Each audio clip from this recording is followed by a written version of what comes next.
Good morning. I was just taking another sip of my coffee. This is Lisa Marie Garcia, and I am the COO of Now Publishing. But this morning, we are having conversations with authors. Maybe I should do comma with caffeine. That because that is what runs me. So this is the Now Conversations, and I'm very excited for this LinkedIn Live and this live streaming that we're going to do. We have an amazing author.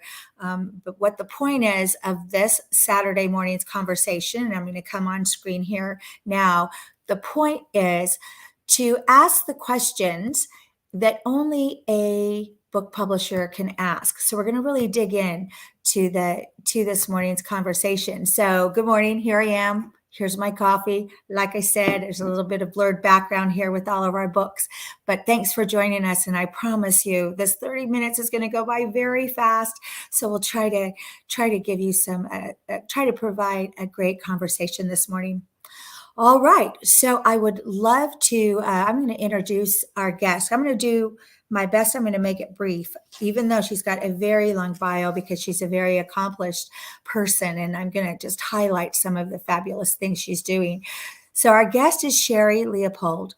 So first, talk about an author with experience. She's a 10-time author. So that big 10X author, best-selling author. We're going to talk about her latest book, but she's the CEO of a company called Option Creations Inc. She's also the leader of a movement called Stop Self-Bullying. We'll get more into that. What I knew about her before today was that she has a platform of multiple TV shows, but a Wow Warrior platform of TV, and she also publishes a magazine. So how I knew Sherry was in those two arenas, which are vast. She has over 25 years of networking experience, a speaker, mentoring, team building, and on and on. So we're going to dig into much about her, and I'm going to bring her on stage right now so we can talk with her. Good morning, Sherry. Good morning, Lisa. Thank you so much for having me. It's an honor to be here. Well, thank you for being here. And I have to share that a few minutes before the broadcast, we connected, and she was telling me that, this isn't her first meeting on an early morning Saturday. She has a standing meeting at 8 a.m. And I was kind of, eyes wide going, are you kidding me? It's 9:50. I'm happy that I'm here at 9:15 on the East. I don't drink coffee either. You're not a caffeine junkie? No? Nope, I'm a water girl. You are good.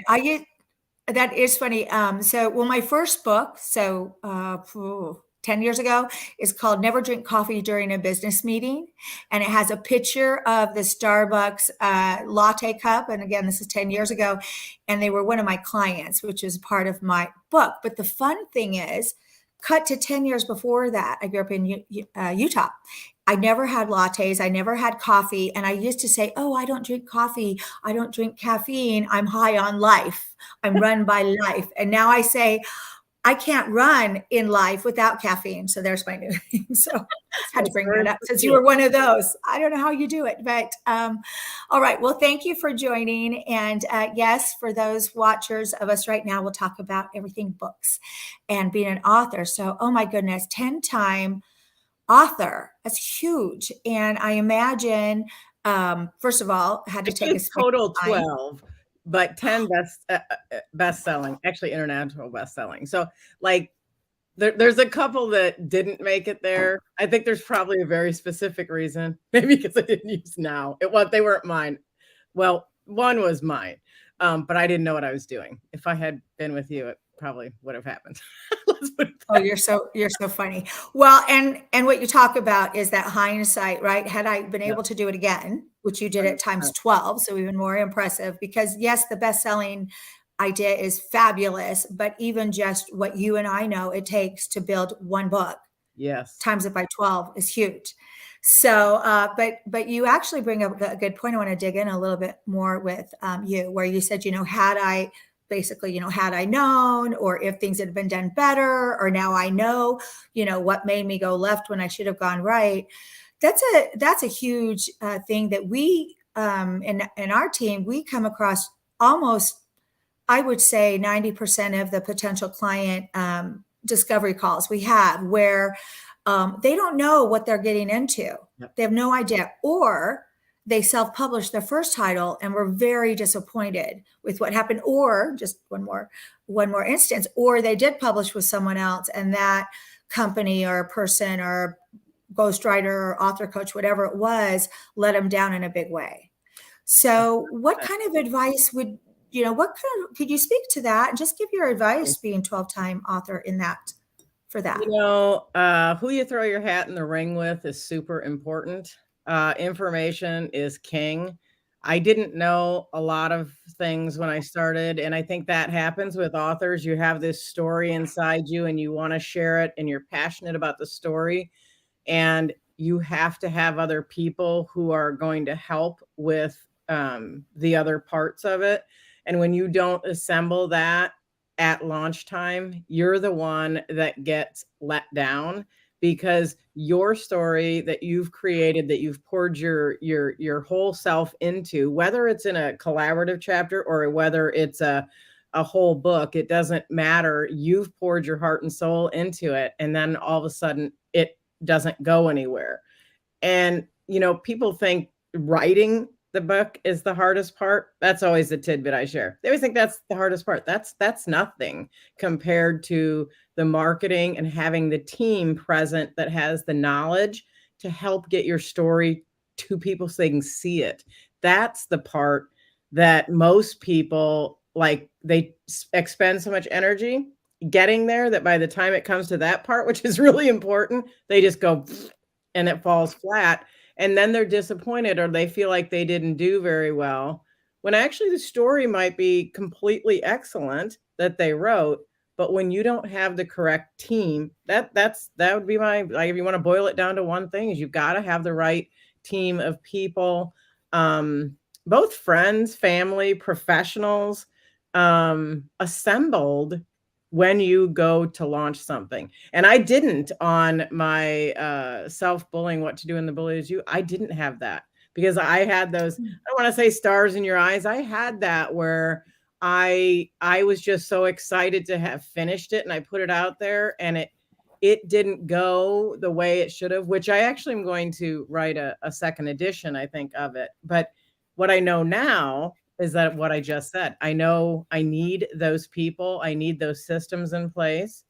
And I need that team of, I like to call them share partners. And I know you did that very well, because I've done that, been part of that share partner team with your authors.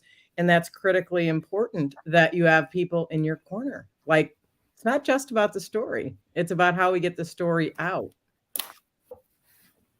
Sherry, it's so cool that you said that the writing, I wrote that down as a great hashtag, right? Writing isn't the hardest part, because I've never said that, although I agree with you.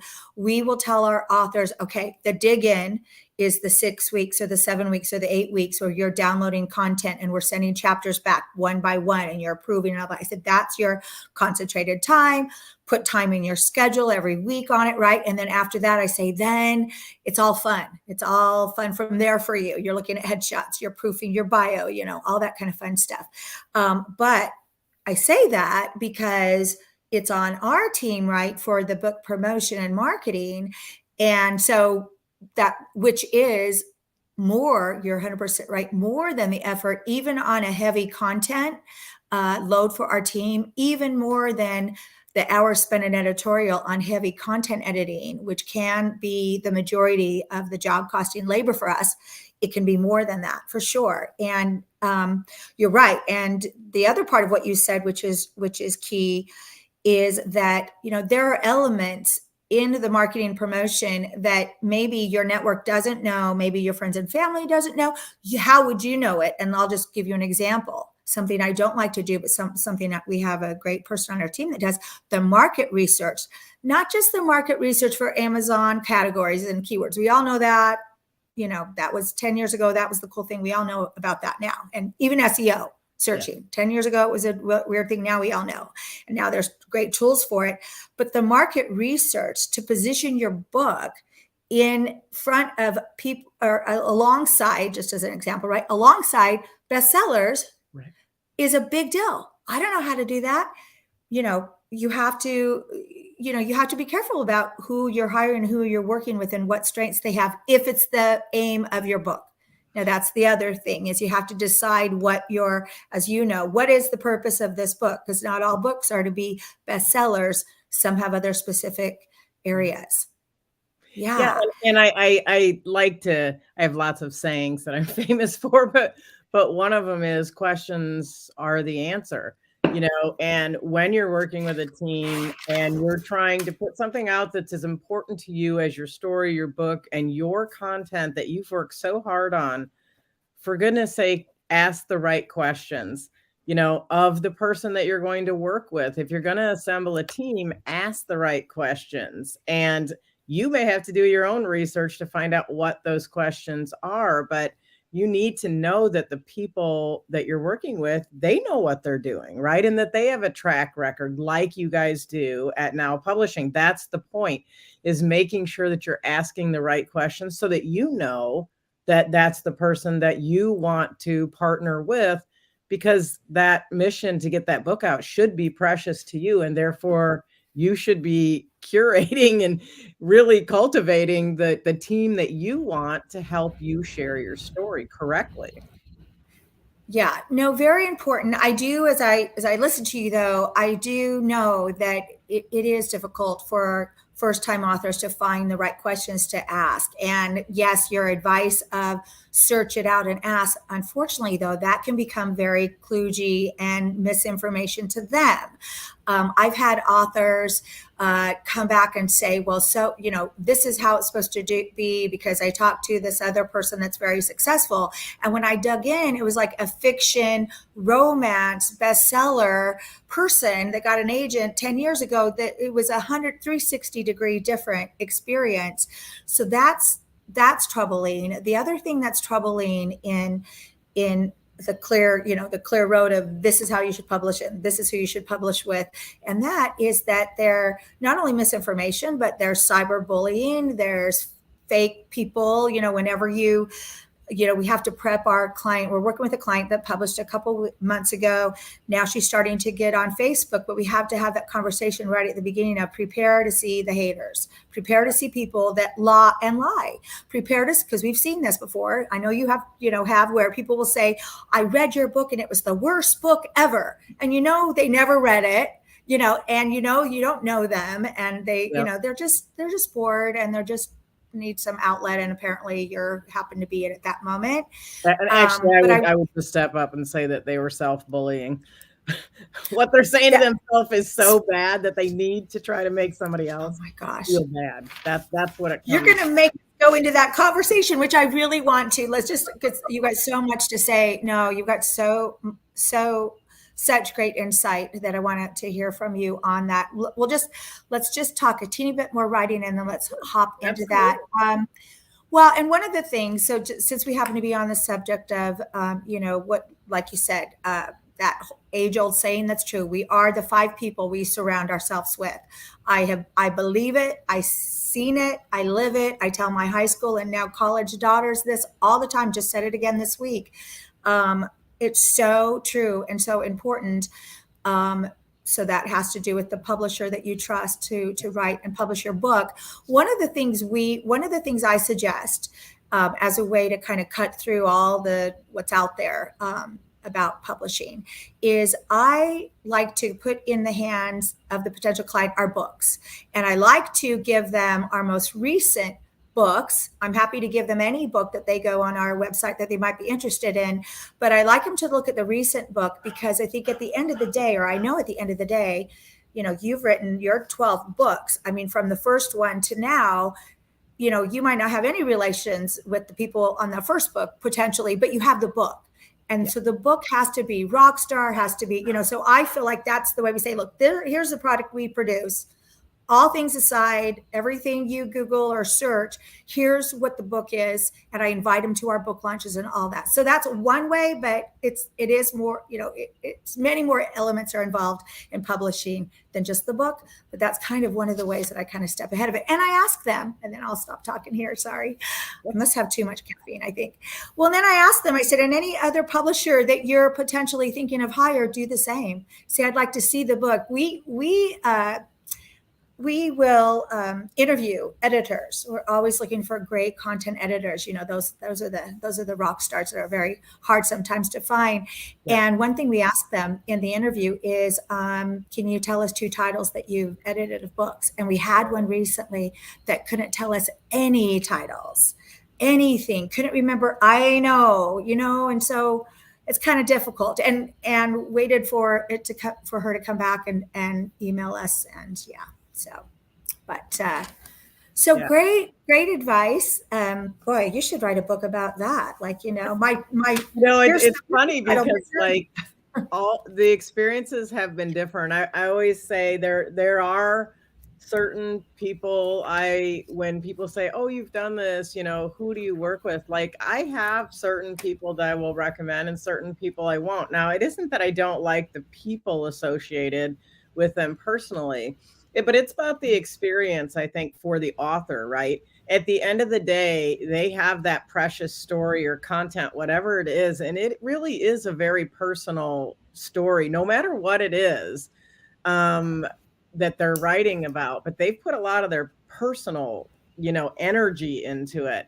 And so it does make a difference who you attach your sail to, what boat, right? Because every boat's going somewhere, but it might not be going where you want it to go. So, that wherever you attach yourself to, you just really have to be aware of where that ship is headed, right? Like, because, they're going to take you there, and you might find it's not somewhere. And I've had that experience in some of those books, like where I just wouldn't repeat it. And I've had other experiences where I say, oh, okay, well, I just learned the classic, I didn't know what I didn't know. Oh, right. I didn't know that it was not supposed to be that way, and very disjointed, right. Lack of communication and not missing deadlines. And I mean, there's all kinds of things that are wrapped up in there, but like those are the questions, right? Right. Well, and for us, first of all, so the publishing industry, as you know, is ever changing, ever in all aspects. And I came from tech, 18 years in tech, I was reading white papers before they were even called white papers. I mean, that is very regimented. Yes, there's new platforms. Yes, there's new, technology changes, but the industry has industry standards. Publishing does not have any industry standards at all, not even within traditional publishing versus self-publishing. So what we look at our company, we're ever changing. It's always evolving, getting better, finding what works, finding what doesn't work. So the key that we hold on to is communication, which has gotten better, which has to continue and to evolve, but it also includes our client. So just like a marriage takes 2 people, we've learned we've had 60 some engagements.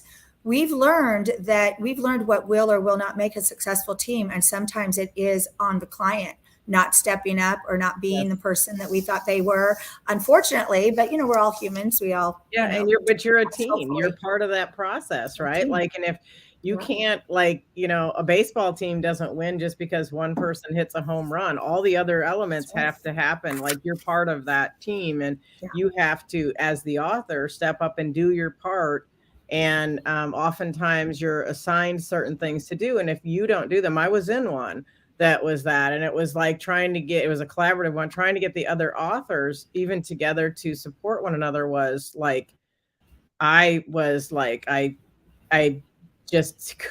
super frustrated because it's like, why are we not doing this for each other? Why are we not helping one another shine? I'm like, I don't know. That's just my personality, I guess. But I mean, those are sorts of things that you just, that's why it's important who that team is and who those people are that you pick to work with. Yeah, no, huge. Okay. I want to dig into your very meaningful work. I mean, in the areas I know about you. It's all meaningful and impactful. But let's talk about your book and being the founder of the Stop Self-Bullying movement. And I'm going to just show it here on stream. It's available now. And please just, first of all, tell us about the great title, and then please talk about your passion here on this book. Thank you. You know, I think, well, it started out with one of my dear friends just sitting on my floor, and she was super frustrated about things that were going on in her life. And she went like this. She went, and I said to her, "Why did you just say that to yourself?" And she said, what? I didn't say anything. And I said, "Oh, you didn't just say, I'm broke. I'm always going to be alone. I'm always going to have a dead end job. I'm never, nothing's ever going to go right." And she just looked at me with like these big eyes and went, "Wow." And that was the first time I heard the word "wow," by the way, that it really stuck out to me. And she goes, "Wow." And I said, "Did you think I needed to hear you say it out loud to be able to hear it?" And she said, "Wow," again. And, we talked a little bit, and I basically said something. I told you I have lots of sayings. One of them, I said, "You're just going to have to put the bat down." And I said, "Because you're just picking the bat up and beating yourself with it. That's what those words are." And so we had this conversation. It was very like weighty, right? And so I'm also a licensed Dr. Amen brain trainer. I know now what I did, but I said, "We got to go for a walk." So we went for a walk and we talked, and that naturally releases endorphins, by the way. Exercise does. So I naturally did that with her. So she was feeling better. And then the following week I went, or like 2 days later, I went to a networking meeting, and it was so weird because on the way there, it was only a 10-minute drive. And on the way there, I heard on the radio that Anthony Bourdain had committed suicide. It was only 3 days after Kate Spade. Right. And I said, "Oh my God." And I said, I called him to the seat. I called him to the front seat with me because I was like, I turned down the radio and I said out loud, I'm talking to myself, waving my hands on the interstate. I'm like, sure, people thought I was on the phone, but I said, "This has to stop." Like, I was like, this doesn't make sense. Like, I'm like, why is this happening? And all I could see was my friend's face sitting on the floor. And I'm like, she had a heart attack at 48. She had family issues with her kids. She was divorced. She was working in a job that she was making at $10 an hour. And I'm like, these people checked out and they had dream lives. They had their dream jobs. And I was like, all I could think of is, what can I do? It could be her. Like, she doesn't have half of what they have. Like, I felt this very insurgent need to do something. And I was like, thinking about those two very famous people, and we know other people who have checked out as well that are famous. And I'm like, what is the common denominator between her and them? They're nothing alike. Their lives are nothing alike. Their families are nothing alike. I was like, what would be the common denominator? And it just dropped into my spirit. I said, because, God was sitting in the seat with me, I guess. And I said, and it was like, it's what they say to themselves. And it's what they say to themselves because, see, we can't hear what people say to themselves. And that was exactly what happened when she was sitting on my floor the night before. I know that's what she said. I called it, even though she didn't say it out loud. But see, that's the kind of stuff that runs on repeat up here. And it then, your brain is like a computer. So it just manifests whatever you think about it. Like, okay, we got to make that happen. It's like busy working the program, right? And so as the day went on, it was really funny because I went to that networking meeting and I was very quiet because I was like, on that ride, I was like, I got to do something. Like, I got to do something. But I'm like, my main job is sharing a supplement. So I'm like, well, I can't. What am I going to do? But I had just submitted my first chapter in a collaborative book. And so like that was fresh in my mind. I had just approved the last edits, like about 3 days before that or 4 days before that. So it was on my mind and I thought, I'll write a book. That's it. I'll write a book.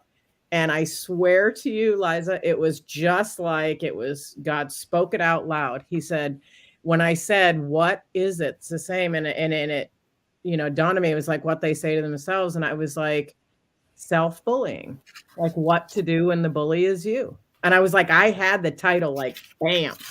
And it was like, it never changed. It never changed. From that moment, I went to that networking group and I was very quiet because, like, in my brain, it was on fire. Like, what am I going to write about? What's it going to be like?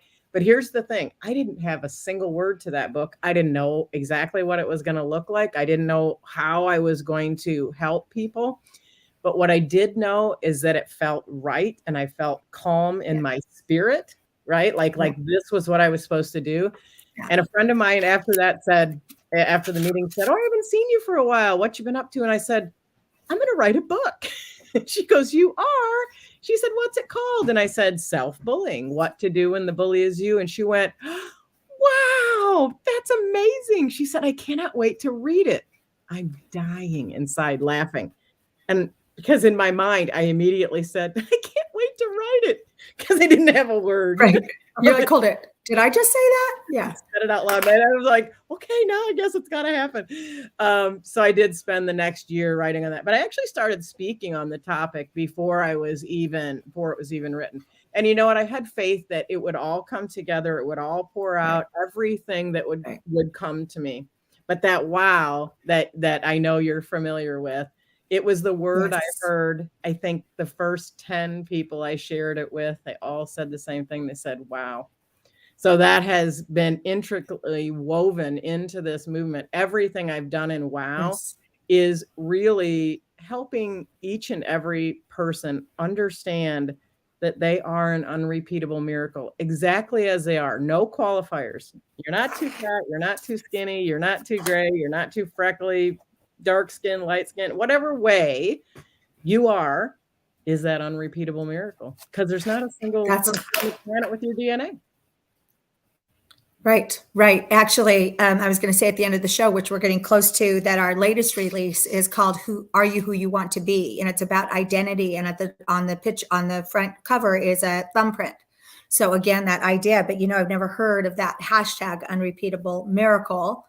100%. And I love that you got the title. And I did not know until this conversation really what that title meant, the self-bullying part. But it is that. And it's my experience is your three voices. Loudest voice you'll ever hear, Liza, is your own. Yeah. That's it. Yeah, and it plays on repeat in your head.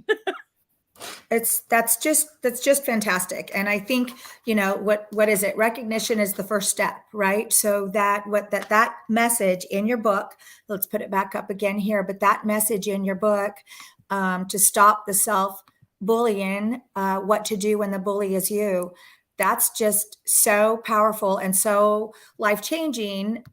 We could talk about a gazillion titles about the power of mindset. Yes. It is that step to understanding it so then you can change your mindset in a positive way. Oh my gosh, Sherry, I knew that this was going to go by so fast. You said such great stuff. I want to just come back to it. We're going to post about what you said, but I love that the title came right to you. And then I love that you were unafraid and assured of that I'll publish the book. The content will be there. And it was. And, that's a lot also for the battle of people that might be watching and saying, I've been told I should write a book. I know I have it. I know I need to impart this message to the world.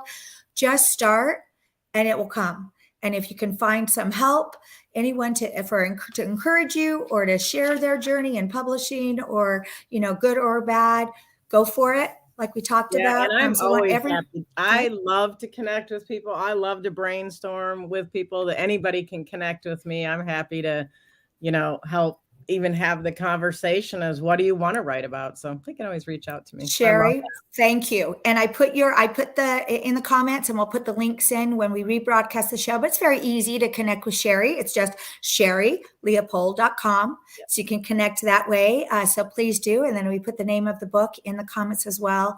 So we just support you and appreciate your time so much today, Sherry. And just a couple of notes, and then we're already over. And I get to go to sports to get my endorphins because that's my happy time. Yep, I'm a pickleball fanatic, 5 years or so. So a couple things to end with. One is I already did let you know what our latest release is. Get your copy of Are You Who You Want want to be. And then also we have the field guide for it. Wait till you hear about our next title. Actually, I'll tell you what it is. It hasn't been released, but it's called an atypical journey. It's a crazy great story. So we're ready with that. We'll have that out soon. And then don't forget to join us for our LinkedIn audio every Thursday night at 8 p.m. Eastern time. And then let's just leave you with a takeaway. So you have from this Saturday to next Saturday to do one thing. Go to your calendar right now as you hear this. Find 30 minutes in your work week, Monday through Friday, whatever your work schedule is, day or night. Put 30 minutes in there and put the title of that. You're going to spend 30 minutes doing something that you've been wanting to do, that you've been wanting to look at, that you wanted to dig in, that was just for fun, just for passion, anything. Maybe even say, I'm going to think about titles for my upcoming book. Just do 30 minutes out of the ordinary and just have a little happiness extra in your life. How's that? All good? Awesome. Thanks, Sherry. Thank you all. Happy Saturday. Thank you.